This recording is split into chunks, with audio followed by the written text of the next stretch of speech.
पति के घर नहीं, हम अपने पति के घर आए हैं, इस बात पे एफआईआर हो रहा है भैया हम पे। मैं पागल कर दिए ये लोग हमको, मैं पागल कर दिए ये लोग हमको।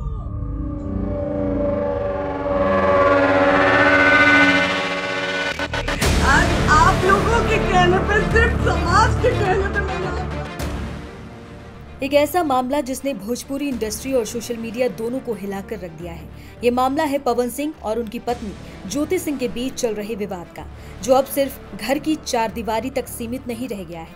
क्या सच सामने आएगा या फिर झूठ और आरोपों का खेल जारी रहेगा? चलिए इस पूरी कहानी को समझते हैं। हाल ही में ज्योति सिंह का एक वीडियो सोशल मीडिया पर वायरल हुआ, जिसके बाद पवन सिंह ने अपने इंस्टाग्राम पेज पर लंबा चौड़ा पोस्ट लिखा। उन्होंने कहा, मैं अपने जीवन में केवल एक ही बात जानता हूँ, जनता मेरे लिए भगवान है, क्या मैं उनकी भावनाओं को ठेस पहुँचाऊंगा?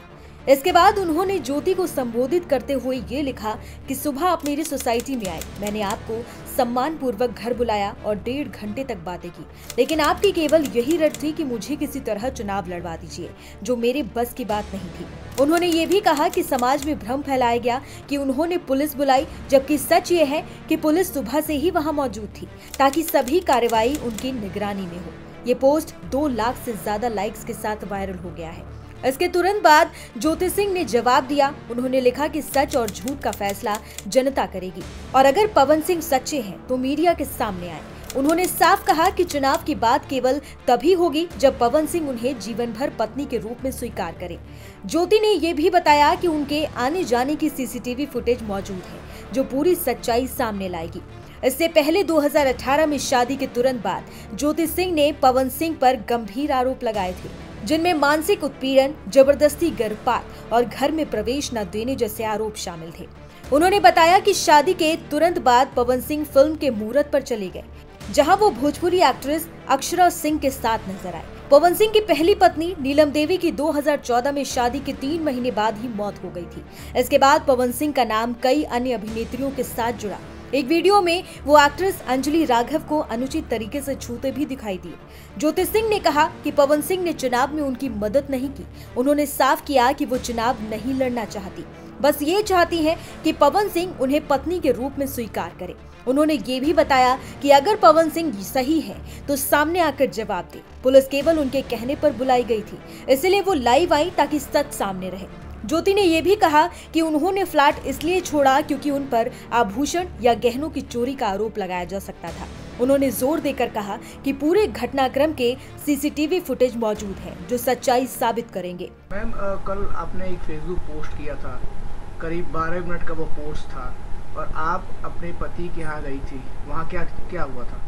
जी देखिए, मैंने 2 दिन पहले पोस्ट किया था कि मैं आपसे मिलने आ रही हूँ। मैंने रिक्वेस्ट किया था, उससे पहले भी एक पोस्ट मैंने किया था और पवन जी को मैं कॉल कर रही थी, मैसेज कर रही थी, पर वो कॉल उठा नहीं रहे थे और मैसेज का रिप्लाई नहीं दे रहे थे मेरे।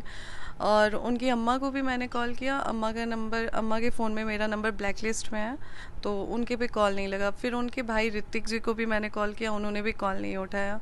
फिर मैंने एक पोस्ट के ज़रिए उनको भेजा कि मैं आपसे मिलने आ रही हूँ, क्योंकि उससे पहले एक पोस्ट करके मैंने उनसे रिक्वेस्ट किया था मिलने के लिए, पर वो मिल नहीं रहे थे। तो फिर मैंने पोस्ट डाल के बोला कि मैं उनसे मिलने आ रही हूँ और मैं दूसरे दिन मिलने के लिए निकली भी। हम लोग सुबह लगभग 9 बजे पहुँचे थे उनके सोसाइटी में।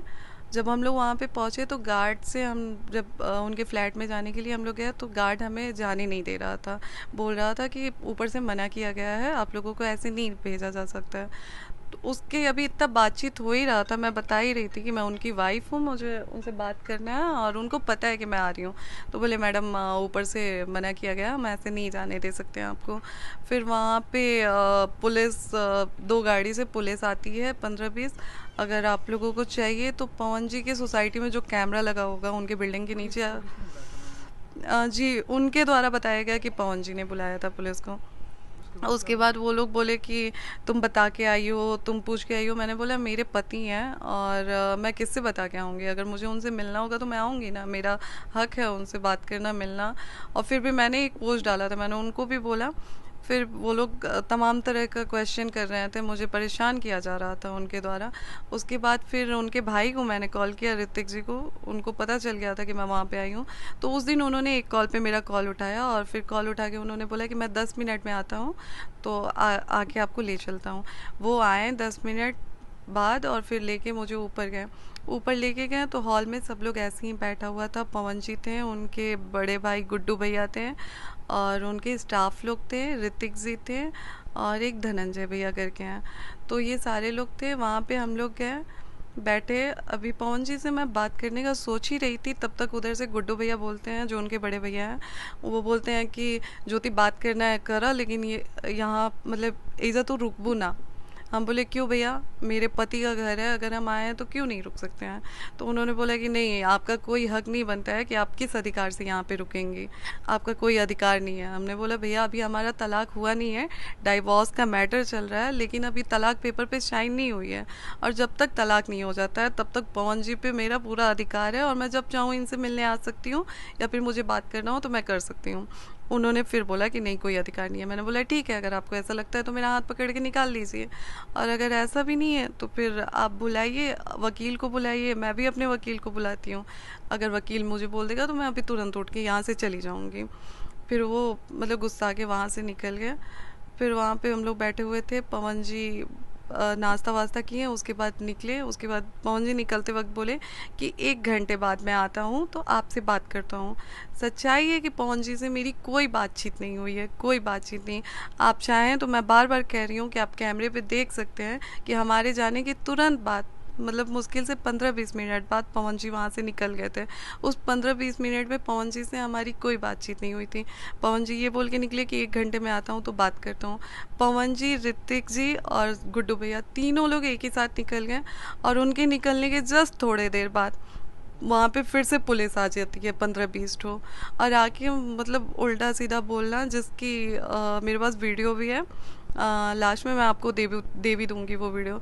उसके बाद उन्होंने बोला कि आप थाने में आइए, आपके पति द्वारा अब हम लोगों को भेजा गया है, आप थाने में आइए, थाने में बैठ के बातचीत होगी। मैंने बोला थाने में क्यों, मैं अपने हस्बैंड के घर पे हूँ, मैं घर ही पे बात करूँगी। तो वो बोलते हैं नहीं ऐसे नहीं होता है, आप ऐसे नहीं जा सकती हैं, ऐसे वैसे ये वो। मैंने बोला देखिए हमारा पूरा राइट है आने का और हम आए हैं और हम घर पे ही बैठ के बात करेंगे, हम थाने में नहीं जाएंगे। तो उन्होंने बोला कि अगर आप ऐसे करेंगे तो हम FIR कर देंगे आप पे। वहाँ के SHO थे, उनका नाम शायद भूपेंद्र सिंह शायद नाम था, वो भूपेंद्र के उपेंद्र कुछ ऐसे ही नाम था। मेरे पास वीडियो है जिसमें उनका नाम मैंने पूछा, उन्होंने बताया। तो ये सारी चीज़ें हुई। उसके बाद फिर वो लोग चले गए, फिर थोड़े देर बाद आते हैं। ऐसे करते करते 3-4 बार आए वो लोग, 3-4 बार आए, 3-4 बार हमारी बातचीत हुई। चौथे बार में वो लोग अंदर आ गए जिस रूम में हम लोग थे। आप कहना चाहती हैं कि पुलिस के द्वारा आपको बेवजह परेशान? जी जी बिल्कुल। फिर वहाँ पे जब हम लोग दूसरे रूम में बैठे हुए थे तो रूम में आके वो लोग ऐसे बोलने लगे कि निकलिए निकलिए, घर में लॉक करना है, यहाँ पे ताला लॉक करना है, आप निकलिए, उनका आदेश है, आप पवन जी का आदेश है कि आपको जी। हम बोले कि आप वारंट लेके आइए, आप हमको अरेस्ट करने आई हैं, किस बात के लिए अरेस्ट करने आई हैं, वारंट लेके आइए आप। ये सारी चीज़ें कल लाइव वीडियो में भी थी जो दिखाई गई थी। और देखिए ये जो लोग कह रहे हैं कि ये प्री प्लानिंग था, ऐसा कुछ नहीं था, क्योंकि लाइव मैं अचानक आई थी और वहाँ पे जो चीज़ें हो रही थी वो मैंने लाइव आके दिखाया है, ना कि अपने अकॉर्डिंग वीडियो शूट करके दिखाया है। तो ये सारा सर जो लोग बोल रहे हैं कि ये प्लानिंग करके मैं गई थी कि ऐसा करना है वैसा करना है, ये गलत है। दूसरे पक्ष से ये बातें चल रही हैं कि पवन सिंह चुनाव लड़ना चाहते हैं, अभी वो भारतीय जनता पार्टी में शामिल हुए हैं, बिहार से चुनाव लड़ सकते हैं, तो उनकी पॉलिटिकल इमेज को ठेस पहुंचाने की बात जो है वो दूसरा पक्ष उठा रहा है। क्या ये सही है? इसको कैसे देखते? जो लोग ये सवाल उठा रहे हैं मेरे पे, उनसे एक सवाल मेरा है कि क्या लोकसभा वाला चुनाव वो लोग भूल गए हैं? जिस लोकसभा चुनाव में मैंने अपने पैर में छाले करा के और उनके पूरे इतने देर तक इतनी गर्मी में घूमी थी, हर चीज़ मतलब हर चीज़ इग्नोर करके, मैं सारा चीज़ वो करके और उनके लिए चुनाव प्रचार कर रही थी। और आज कैसे वो लोग बोल सकते हैं कि मैं पवन जी के चुनाव लड़ने से मुझे परेशानी है?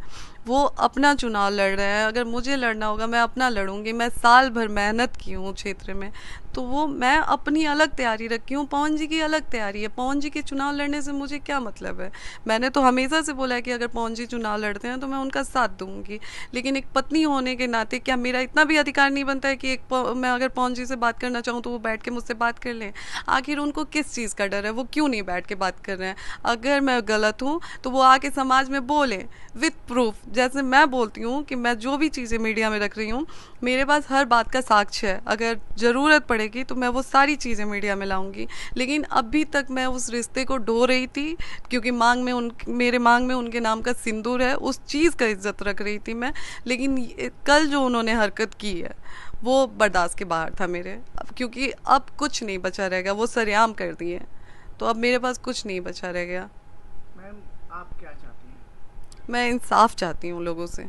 मैं 7 साल से झेल रही हूँ, मैं बहुत कुछ झेली हूँ। मैं अभी भी चीज़ों को नहीं बोलना चाहती हूँ, लेकिन मैंने बहुत कुछ झेला है। लेकिन अब बहुत हो गया, अब मेरे बर्दाश्त के बाहर है। मैं भी इंसान हूँ और अब मैं थक चुकी हूँ, और अब लोगों से मैं इंसाफ मांगती हूँ। क्योंकि कल जो भी चीज़ें हुई थी, मैं अचानक लाइव आई थी और मैंने सारी चीज़ें जो थी, ना कि वहाँ पे मैंने किसी को कुछ सिखाया था, और वो घर भी पवन जी का था, वहाँ पे लोग भी पवन जी के थे। तो हमारी प्लानिंग के अकॉर्डिंग कुछ नहीं हो सकता है। और प्लानिंग हस्बैंड पति पत्नी के बीच, रिश्ते के बीच में प्लानिंग नहीं होती है।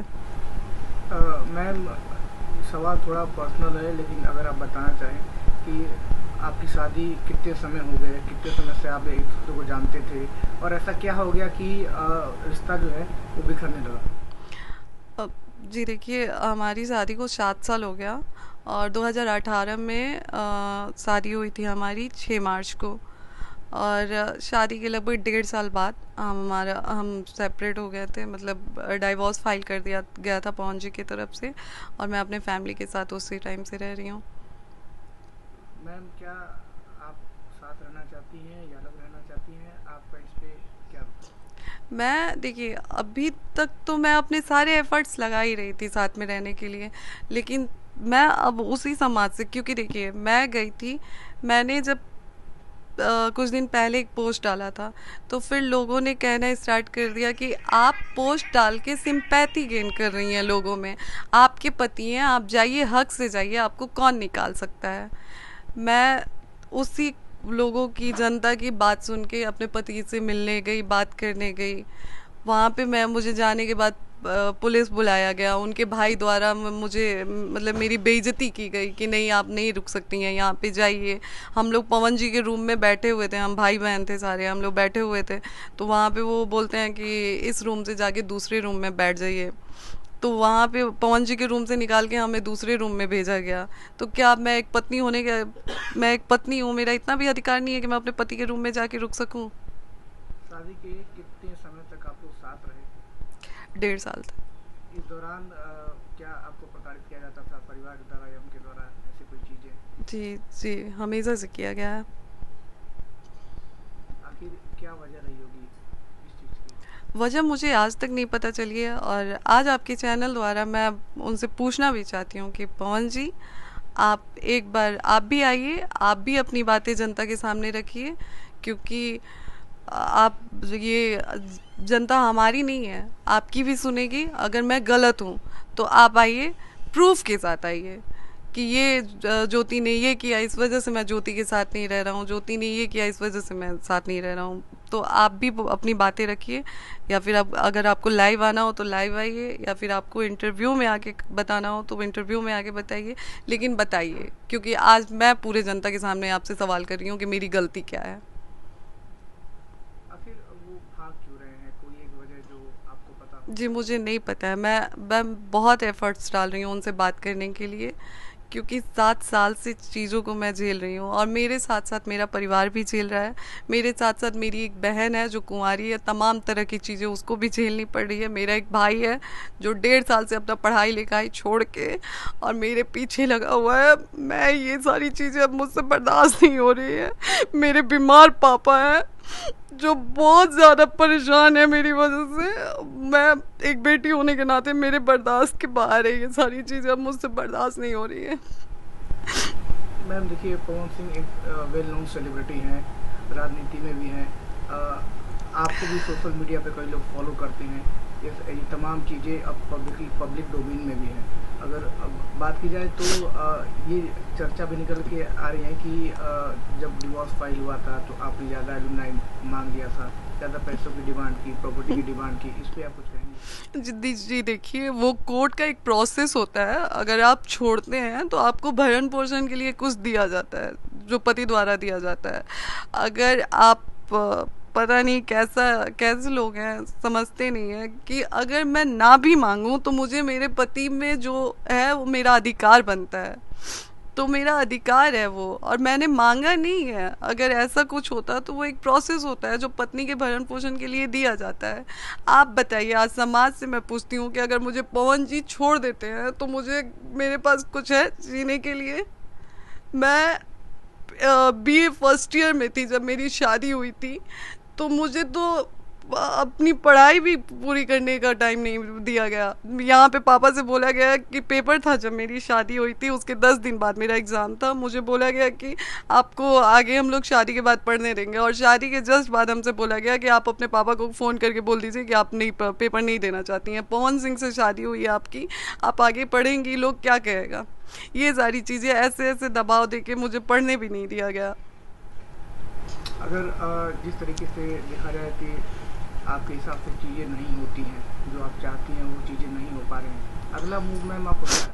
अगला, अब मैं जनता के बीच में आ गई हूँ और जनता से ही हाथ जोड़ के मैं इंसाफ मांगती हूँ कि आप लोग ही अब मुझे इंसाफ दिलाएं, क्योंकि कुछ दिन पहले तक ये चार दीवारी के अंदर की बात थी, लेकिन अब ये चीज़ें समाज में आ गई हैं और अब समाज ही समझेगा कि मुझे कैसे इंसाफ दिलाना है। फिर भी मैं समाज के आगे हाथ जोड़ती हूँ, अपने समाज के, खास करके सुधीर भैया का भी मैंने एक स्टेटमेंट देखा था जिसमें उन्होंने कहा था कि जाओ, उसके पति का घर है, वहाँ पे कोई नहीं तुम्हें रोक सकता है। तो आज मैं गई थी सुधीर भैया, और आज आपका फ़र्ज़ बनता है कि आप आए और हमारे लिए हमें इंसाफ दिलाएं, खास करके सुधीर भैया से, ब्रिजभूषण भैया जी से, और धनंजय भैया जी से, सुशील भैया से, ब्रिजेश भैया से हाथ जोड़ के विनती करती हूँ। आज आप ही के समाज की बेटी आप लोगों से इंसाफ की भीख मांग रही है, आप लोग मुझे इंसाफ दिलाइए।